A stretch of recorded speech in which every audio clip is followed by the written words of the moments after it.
political opportunity in this study, the opportunity we have to replace the Playford B power station with a large-scale concentrated solar thermal power station is with us right now. If we can't do it when the federal government's saying that they're going to fund the closure of the Playford B power station, or 20,000 gigawatt hours of 20,000 megawatts of power under the carbon pollution, the clean energy future plan now. If we can't work with the mining companies to put in some commitments for renewable energy, if we can't get Santos to come on board and say, well, no, we won't supply a gas-only solution, we really have the opportunity to replace Playford B with a large-scale concentrated solar thermal power station. We're going to be having gas expansions anyway, but let's do something really great and get started on this transition. Thank you. The one in front first and then you, sir. Yes. So, yes, no, you. Being a Santos shareholder and knowing the probability that whatever is done is going to wreak damage, evidence is coming out of the States of massive damage being caused to aquifer and people's health, what percentage of Santos, for example, of their profit is being set aside for the litigation which will follow?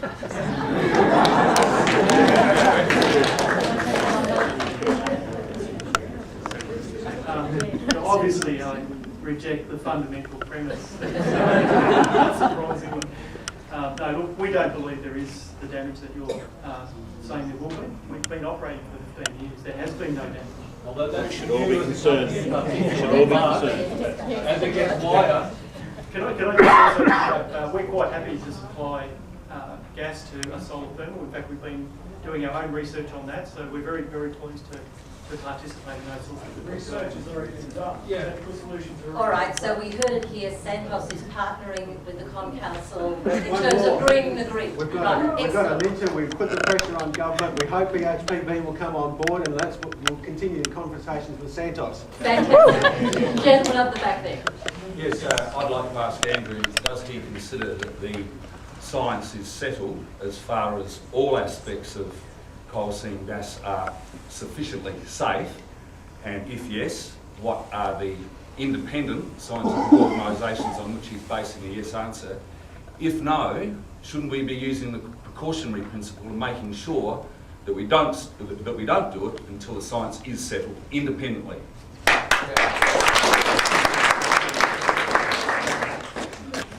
Look, that's a good question. There's obviously lots of parts to your question, so I won't try to answer all of the science. There's obviously a lot of science involved in this industry.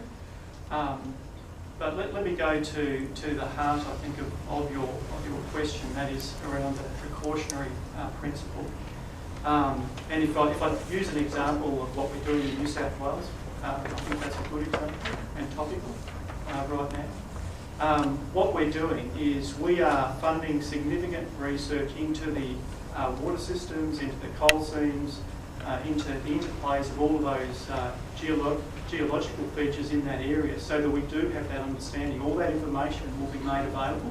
It's being made available in the MI water catchment study that a company called Schlumberger is undertaking. There's a 4-phase process. They're 2-phase. They're into the second stage of that now, and the modelling stage is about to start.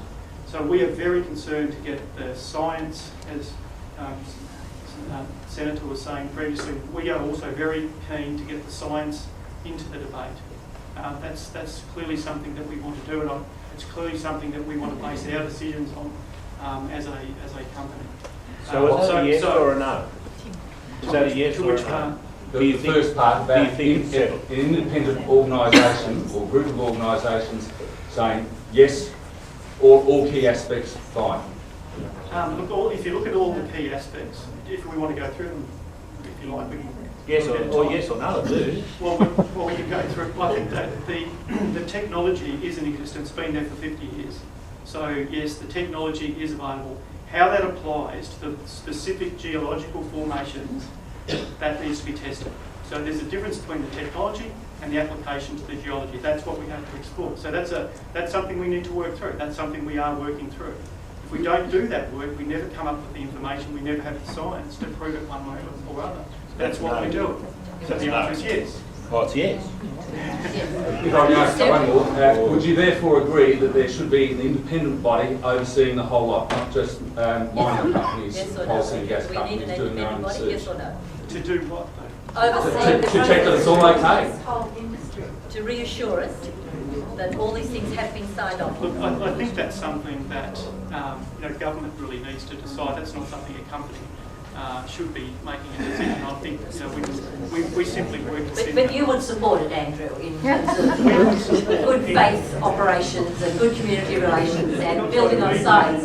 No, I'm not making a witness at all. I think Sarah has. The Great Artesian Basin Coordinating Committee has a portfolio of research questions.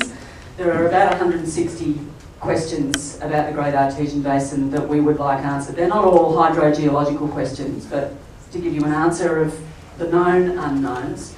And the other point I wanted to make is that in Queensland, Queensland Government is very proud of its adaptive management framework, which from where I sit is the complete opposite of the precautionary principle.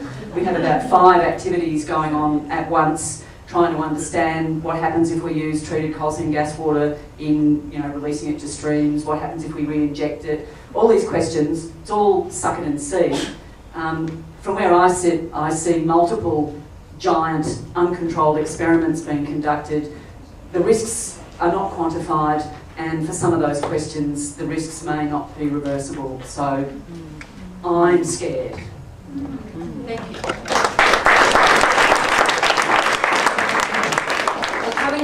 We're coming to the end of our time. I know people have still got questions. If you want to write them on a card, we'll make sure that they get up on the website and we'll seek answers for you. I'm going to ask Sarah Hanson-Young, Senator Young, if she would do a wrap for us at the end. And thanks.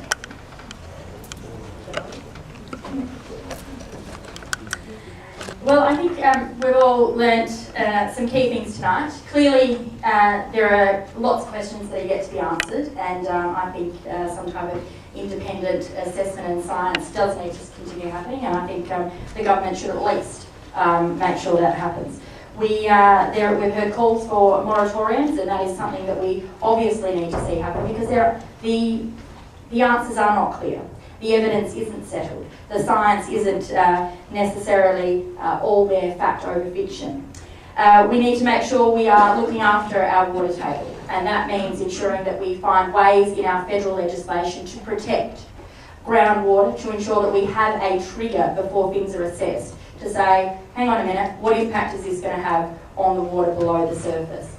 When we talk about the health impacts, that of course has to be picked up. There's a great submission from Doctors for the Environment to the recent Senate inquiry into coal seam gas. If you're interested in the health stuff, go and check that out.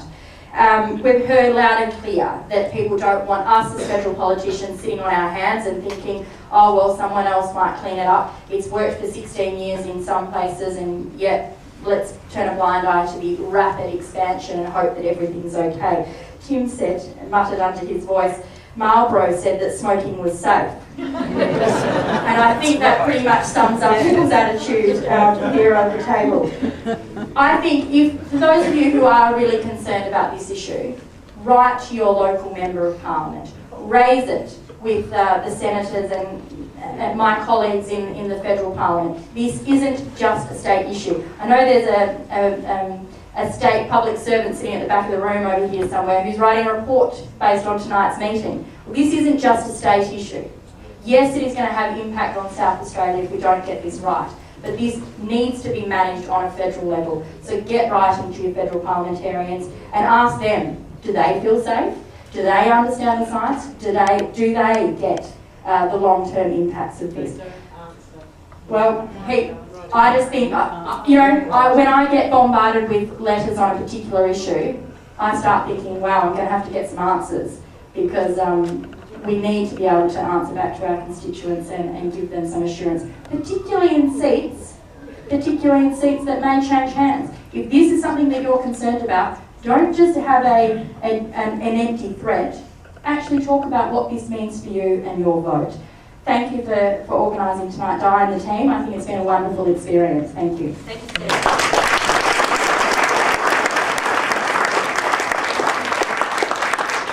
This is for your sponsor. There are postcards which we have printed with this wonderful Judy Horacek cartoon on it. We're giving them to you. They have an address on the back. We suggest you do exactly what Sarah is suggesting and send them to somebody with your question. So pick up a handful as you go out. If you would like to walk around with the t-shirt, we invite you to buy one, $20 cash. All right. We are a volunteer organisation. I want to thank our panel. What an extraordinary lineup of people. Just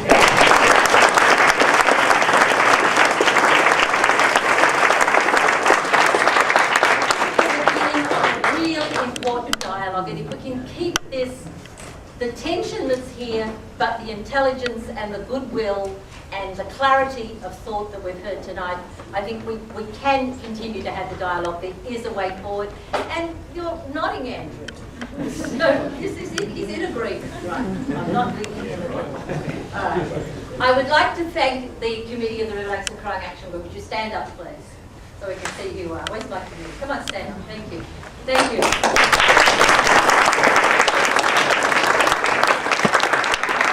I'd like to thank Morris, who made this run smooth. Thank you to the Hawke Centre. It was fantastic. The students who are here tonight, stand up. We've got some younger generation people. All right, stand up.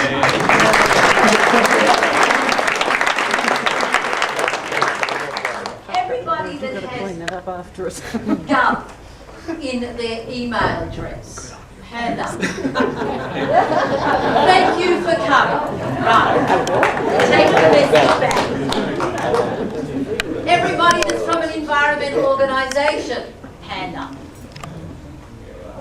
Right. There's our change agents. Thank you. Get to know them.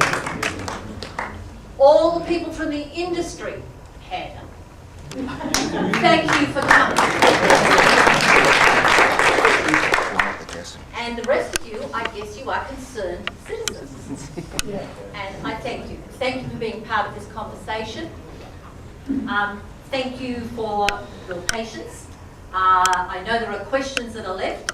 Write them on the cards. Send them to whomever you think might give you an answer, it might have an impact.